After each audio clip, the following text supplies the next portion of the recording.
तर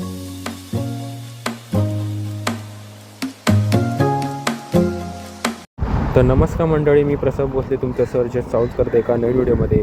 तर मंडळी, तुम्हाला असं वाटलं असेल रात्रीचं आता कुठे चाललं आहे, तर रात्र नसून वाजले सकाळचे 4:30 आणि मी निघालो आहे साताऱ्याला. काल सूरज पाटील याच्या घरी आलेलो. त्याचं काही दाखवता आलं नाही कारण सकाळी लवकर उठायचं होतं, त्यामुळे लवकर झोपलो. तर आता निघालो आहे आणि साताऱ्याला जायचं कारण म्हणजे आमच्या कामावरची मेंबर वृंदा गोळे तिचं आहे लग्न, साखरपुडा आणि हळद एकाच दिवशी आहे. तर हळद आणि साखरपुडा हे काही अटेंड करता येणार नाही, तर लग्न काहीतरी 5:30-6चं आहे. त्या हिशोबानेच आम्ही निघालो आहे. तर बघूया किती वेळ पोचतं आहे. इथून काहीतरी 5:30 का 6ला पोचा असं दाखवत आहे. तर बघूया, कारण का आता आम्ही हळूहळू चालवणार आहे, कारण पावसाची दिवस आहेत, थोडे मध्ये पाऊस पडतो आहे. तर त्याचाच एरिया आहे, पुढे आता लागून हायवे लागेल. तर आता मेन हायवेला आपण आता आलो आहे. इथूनच आता आपण स्टेज करणार आहोत साताऱ्यासाठी. इथून पनवेल, लोणावळा, ओरण साईडला गोवा हा मार्ग जातो आणि या मार्गे मी पहिल्यांदा प्रवास करतो आहे. सोबत आम्ही टोटल 5 जण आहोत. सूरज, विक्रम, सिद्धार्था आणि सोनू टोटल, आणि मी पकडून टोटल 5 जणं. माझी आहे ॲक्टिवा 6G आणि सूरज आणि विक्रम याची मित्राची गाडी आहे, ती आहे पगमॅन. ही दोघं आणि पाट्या सिद्धार्था बाईकवर.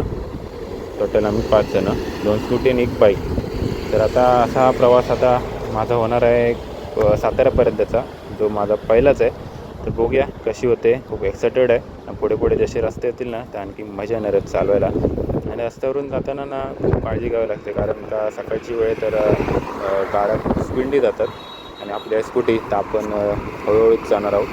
आणि हा इकडचा राहणारा सूरज, त्याला माहिती आहे रस्ता कसा आहे आणि काय ते, कारण हा इकडचा राहतो, त्यामुळे रस्ता माहिती आहे. तर आता आपण हळूहळू जाणार आहोत, जेणेकरून आपल्याला आणि दुसऱ्यांना त्रास काय व्हायला नको. सेफली जाणार आहोत, सेफली येणार आहोत. हा ब्रिज जाऊन क्रॉस झाला की पुढे आपण चहासाठी थांबणार आहोत, कारण 4:30 निघालं आहे. इथं चहाची चुस्की घेतली की इथं बरं वाटेल. बरं बघा, साईडून हा रस्ता एक नंबर भारी वाटते चालवायला. कालच गाडीचं काम केलं आहे, त्यामुळे आणखी स्मूथ चालते गाडी. तर बघूया आता चहाची टपरी कुठे भेटते, कारण यांना चहा लागते. मी चहा एवढं पित नाही, तर आपण बिना चहाच कंटिन्यू करणार आहोत. तर बघूया कुठे टपरी भेटते का. आता सूरज बोलते पुढे आहे ब्रिजची, त्या क्रॉस झाला की पुढे आपण थांबू करून. तर बघू कुठे थांबता येईल ते, पण तुम्ही या रस्त्याचा अनुभव घ्या. मी तर घेतोच आहे. रस्ता बघा किती भारी आहे. इकडनंच आता जातो JCDP रेल्वे स्थानक, इथून साईड जातो. आता आपला पहिलाच आहे रस्ता इकडनं चालला आहे, त्यामुळे आपल्याला काय माहिती नाही रस्ता काय, पण खूप भारी वाटतं रस्ता चालवायला सुद्धा. आता बघू कुठे आपल्याला टपरी भेटते ती. आता टोल नाका लागते, ते क्रॉस झाला की पण चहासाठी थांबू. इथून पनवेल, गोवा, पुणे साईडला आपण जाणार आहोत. खूप मजा येणार आहे. मंडळी, चहा पिऊन झालेलं आहे. आता थोड्याच वेळात इकडनं निघू. मी पिणार नव्हतं तरी पियालो जरासं. आता निघूया, आता पुढचा प्रवास कंटिन्यू करू.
तर मंडळी, या रस्त्यावरून प्रवास करताना अतिशय म्हणजे खूप इतकं भारी वाटतंय ना. कुठल्याही रायडरला खूप भारी वाटेल या रस्त्यावरून प्रवास करताना. बघा आता खोपोली आहे 17 किलोमीटर, खंडाळा आहे 27 किलोमीटर आणि पुणे 95 किलोमीटरवर आहे. तर असा काहीसा आजचा प्रवास असणार आहे आपल्याला. पहिलं खोपोली, त्यानंतर खंडाळा घाट आणि नंतर पुणे, असा आजचा प्रवास असणार आहे. तर मी म्हणतो या रस्त्यावरून प्रवास करताना इतकं भारी वाटेल ना कोणत्या रायडरला, कारण का रस्ताच तसा आहे. बघा ना किती सुंदर असा रस्ता आहे, स्मूथ रस्ता आहे आणि 2 पदरी आहे, त्यामुळे आणखी भारी वाटते. त्यामुळे या रस्त्यावरून 2-3 वेळा गेलो, त्यामुळे आणखी मला चालायला भारी वाटते आणि रस्ता माहिती आहे की कसा आहे तो. नवीन रायडर आहे त्याला पण भारी वाटेल, कारण का रस्ता वाटतच नाही की खराब आहे असून. तर तुम्ही कधी आला नसाल तर नक्की या आणि रस्त्याचा अनुभव घ्या. आता खोपोली मार्केट लागलं आहे, तर खोपोली मार्केटमध्ये आपण पोचतो आहे. तर मी अंमरनाथ राहणार, त्यामुळे खोपोली मार्केट कसं आहे ते आपल्याला माहिती आहे. दिवसाचा गजबजा राहणार, आता सकाळची वेळ आहे त्यामुळे जरा गर्दी कमी आहे. तर असं काहीसं आपलं घाट आहे. बघा पुढच्या रायडरने आपला थंबनेल केलं आहे, म्हणजे असा सपोर्ट असू दे आपल्या चॅनलला. ते सबस्क्राईब केलं नसेल नक्की सबस्क्राईब करा. आणि खोपोली मार्केट पूर्ण खोपोली परिषद, आता खोपोली नगर परिषद पुढे लागेल. हे बघा खोपोली नगर परिषद. तर इथे पाऊस पडून गेला वाटतं, कारण का आपल्याला कुठे मागे पाऊस लागला नाही आहे, ते पाऊस पडून गेलं आहे. तर बरं झालं, कारण परत रेनकोट घालायला सगळं लागलं असतं. तर एकंदरीत खूप भारी वाटते, कारण का ऊन पण नाही आहे सध्या. आपण पटकन रस्ता कवर करू. आता थोडा वेळ आपला खंडाळा घाट पण लागेल. तर या घाटातून पण मी 2-3 वेळा प्रवास केला आहे आणि आता पुन्हा एकदा तोच घाट आणि तोच अनुभव मी पुन्हा एकदा घेणार आहे. आणि लास्ट टाईम या घाटावरून प्रवास करताना इथे जेव्हा दिसते ना कॉर्नर, तिथे फोटो काढला होता कारल्याला जाताना. तर आता आपल्याला वेळ नाही, त्यामुळे आपण कंटिन्यू स्ट्रेच करणार आहोत आणि हा घाट पुन्हा क्लिअर करणार आहोत, जेणेकरून आपण लवकर पोहोचू. तर आता कंटिन्यू करूया आपल्या घाट सेक्शन.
तर मंडळी सूर्यनारायणाचं दर्शन झालेलं आहे. हे सूर्यनारायणा आमचा हा प्रवास आतापर्यंतचा सुकर होते रे.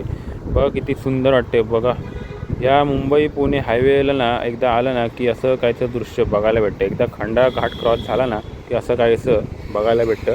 आणि हमखास इथे थांबण्याचा मोह आवरत नाही.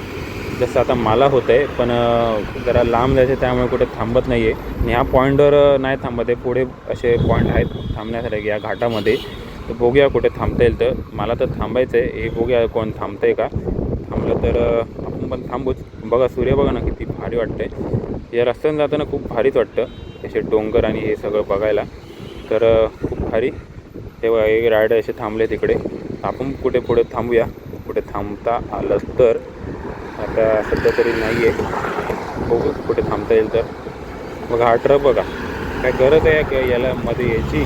हे असे असतात ना ट्रकवाले, काय काय लय घाई असते त्यांना.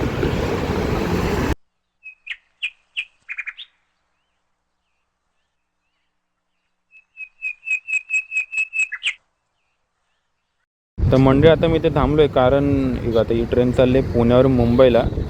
तर इथे मी थांबलो आहे कारण आमची 2 रायडर राहिले आहेत पाठी. मी आलो खालून आणि हे आलोत वरून. त्यांना असं वाटलं मी तिकडे थांबलो आहे. मी इकडे थांबलो आहे पुढे. तर आता येतील तेव्हा आपण इकडनं निघू.